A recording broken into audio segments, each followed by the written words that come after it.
important parts that are related to the fire and kidney.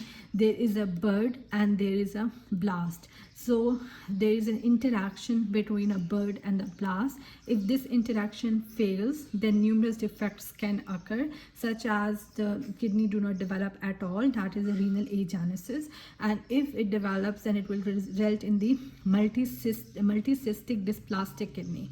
So if we talk about the bird, so the ureteric bird, which develop from the mesonephric duct, which is a diverticulum of the mesonephric, diverticulum, it's fully canalized by the week 10th of development, and bird actually give rise to the structures that we call as pipes, for example, that are composed of the urine drainage, that includes the ureter, calyces, pelvis, and the collecting duct.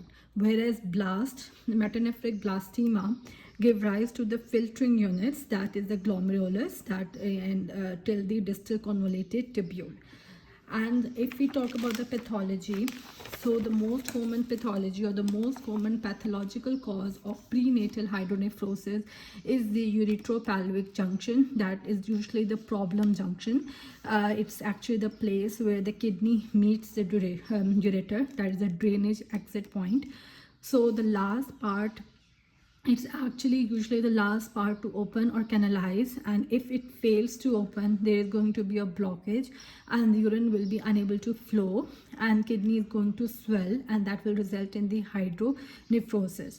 So hydronephrosis is detected before birth, so it can be diagnosed in the prenatal ultrasound. You can also remember UPGA as the ultrasound picks it up. And so just remember, uretropelvic junction is the most common pathological cause of prenatal hydronephrosis.